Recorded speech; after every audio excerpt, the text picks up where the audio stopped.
πλέον, αλλά και με τους Ινδιάνους. Εννοείστε. Επειδή σε άκουγα έτσι και παλιά και έλεγα, όταν άκουγα αυτή τη φωνή, λέω, τι ερωτικός άνθρωπος είναι αυτός, τι συναίσθημα βγάζει. Είσαι έτσι και στη ζωή σου? Είσαι τόσο πολύ? Μπορώ να πω ναι, είμαι. Αποκαλύπτομαι στο ραδιόφωνο όσο μπορώ. Ναι.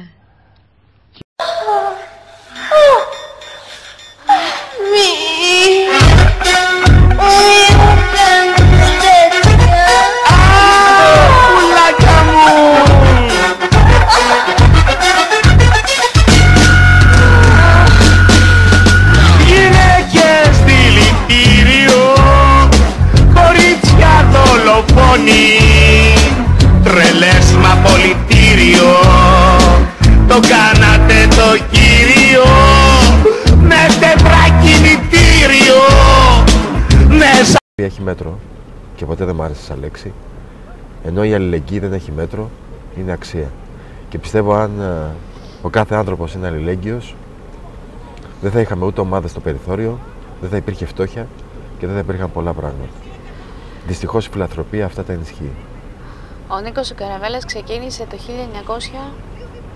1900 ραδιοφωνικά. Τα τελευταία 28 χρόνια κάνω ραδιόφωνο. Όταν ξεκίνησε να λέει και το καλησπέρα και άκουγε από πίσω πολλούς ανθρώπους. Άλλοι ήταν μικροί, άλλοι ήταν μεγάλοι.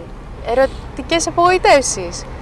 Άνθρωποι ερωτευμένοι. Έφερα τον ερωτικό λόγο στο ραδιόφωνο. Πώς τα αντιλαμβάνεσαι όλο αυτό? Τι έκανες? Έφερα τον ερωτικό λόγο στο ραδιόφωνο. Μίλαγα επί προσωπικού.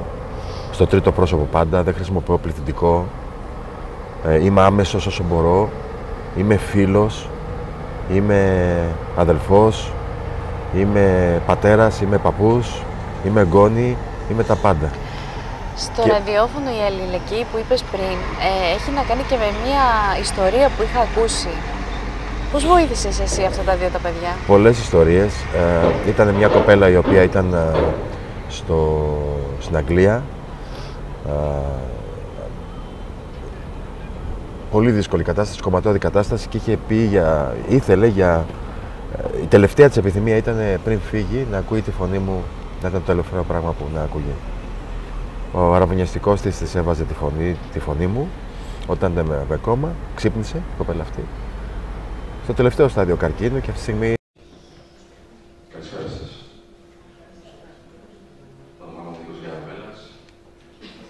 Είμαι υπεύθυνος συντονιστής του Σεμιναρίου Μουσικών Ραδιοφωνικών Παραγών και σας καλωσορίζω εδώ στην εισαγωγή τελευταία μας συνάντηση που έχετε έξω να δώσετε το λειτουργήμα του μουσικού ραδιοφωνικού παραγωγού στους ανθρώπους που έξω σας χρειάζονται. Ένα χειροκρότημα για σας.